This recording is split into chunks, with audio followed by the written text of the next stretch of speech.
Hey everybody, welcome back to Dr. Cammie and Karen Go Keto, where Dr. Cammie and I are transitioning into a keto carnivore lifestyle from a standard American diet. Who was I listening to the other day who said standard atrocious diet?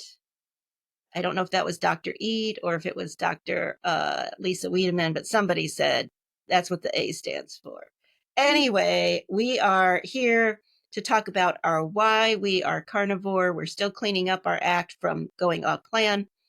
And my why is I want to have optimal health because I don't want to end up like my husband, who was ill for 67 days with cancer and died very suddenly, or my mother, who struggles with the use of all of her limbs and vocal cords after what the doctors have diagnosed as two mini strokes, possibly due to high blood sugar.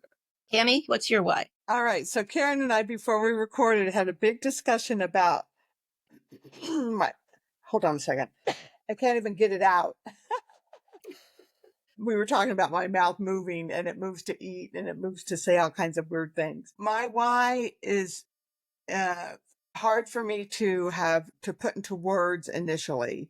And so I was thinking that my why was multifactorial. And so we dissected down through my whys. I think I should probably say them. Do you think I Go ahead. should?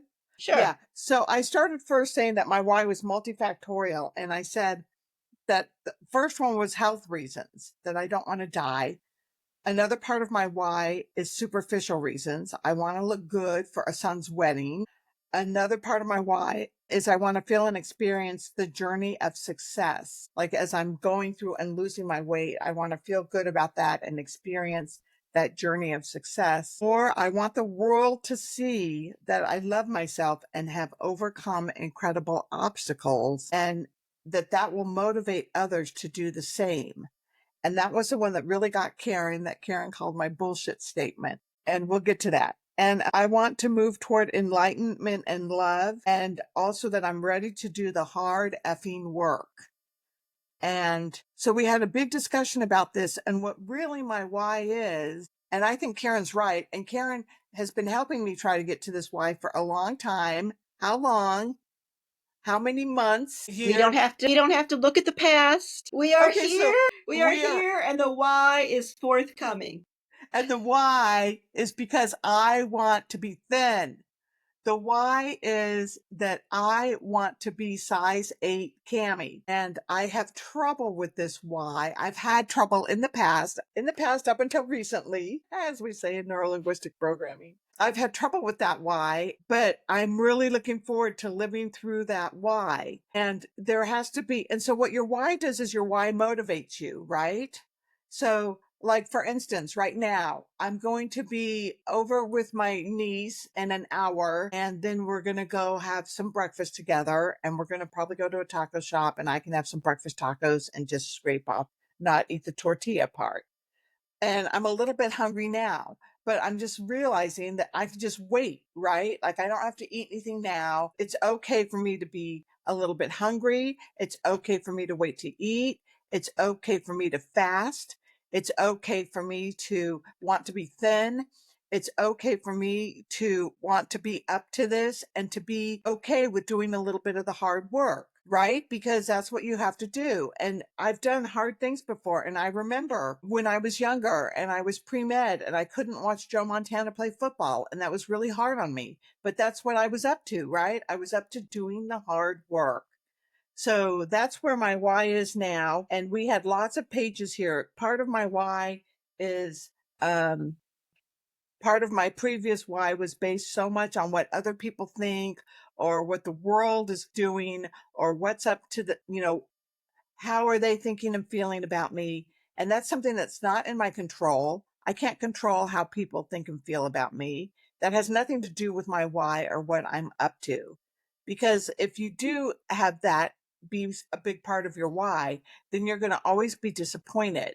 And I think that's why I've had part of this, why I'm still big and I still have so much weight to lose, is because my why has been off. I think that part of that is not just that your why has been off. I think your why causes your guilt and shame. I think that you feel like having a why of I want to be size 8 Cammie.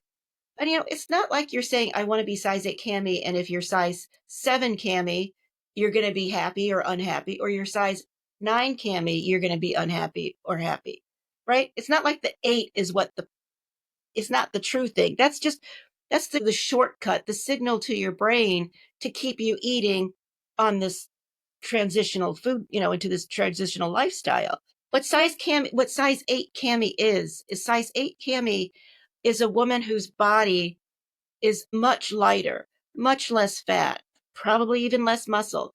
And it's a woman who can get into a car easily, a woman who can chase her cat down the street if she has to, and catch it. And you know, those are the things that make, bend over.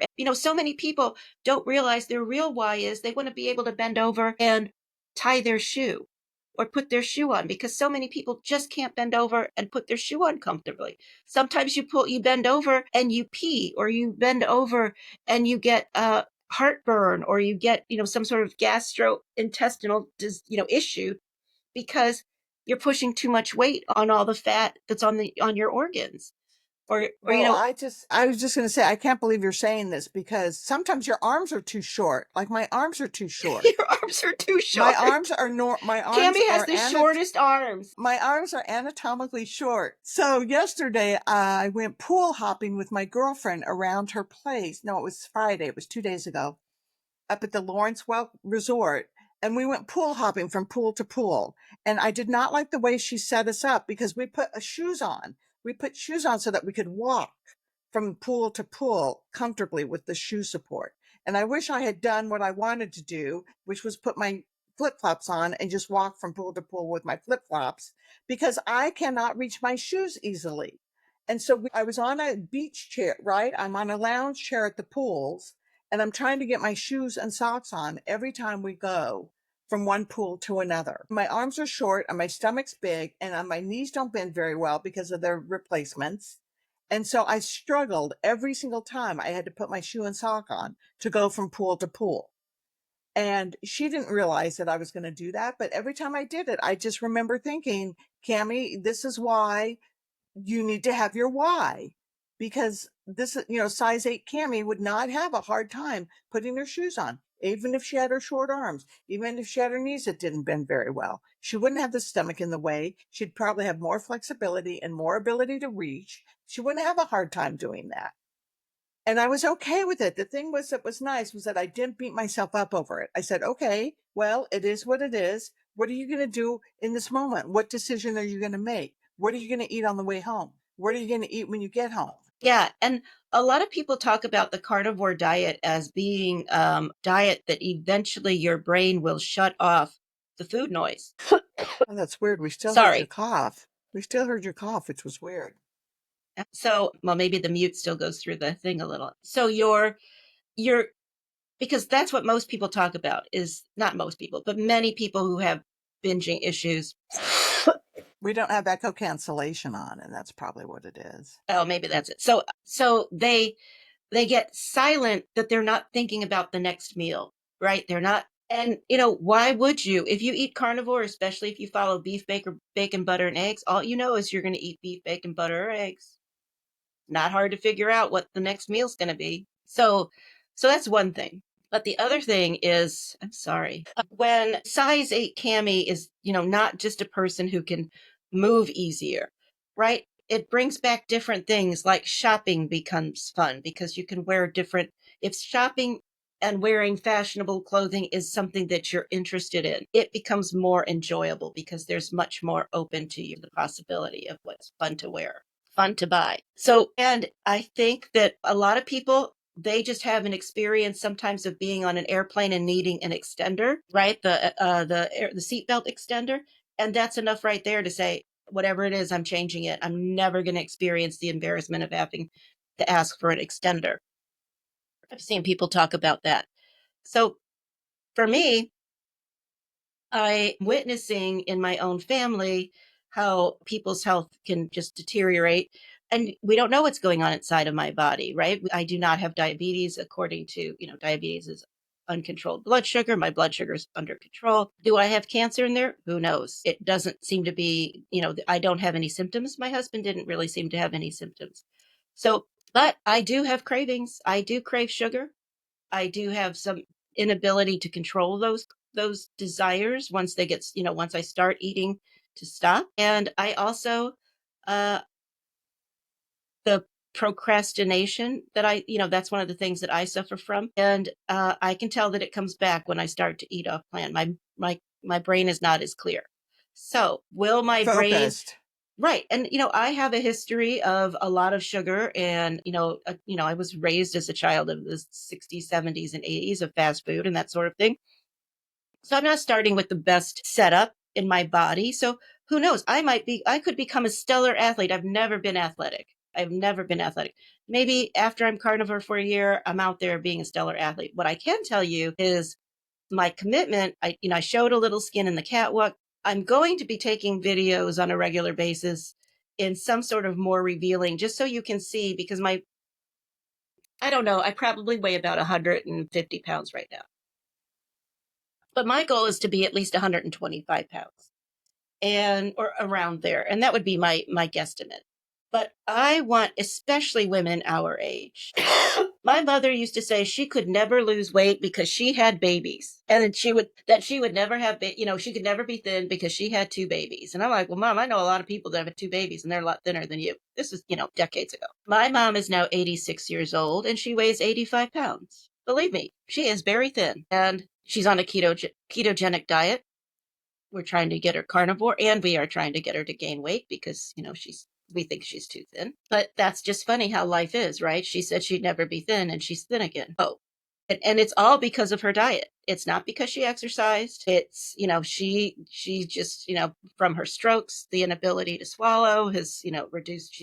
She had a lot of fasting. And so I want the women in their 60s or in their 70s or in their 50s to go, hey, it's not too late. There's no reason to continue eating the standard American diet or a vegan diet or a vegetarian diet, or, a diet that supports, that is species specific and is meat, bacon, beef, bacon, butter, and eggs, can get you where you want to be. All right. So we're going to let Karen go and get some water. Yeah, sorry. I got it right here. So we'll have some more continuing discussions on our why and, what motivates us to stay on this carnivore diet and lifestyle. And I have lots of clothes in my garage that I have saved. A lot of them are size 12. And I am so excited to get back into those clothes and to get from, I have to go from like an 18 to a 16 to a 14 to a 12. And then, so we'll be watching how that goes with time. All right, everybody, take care. Bye.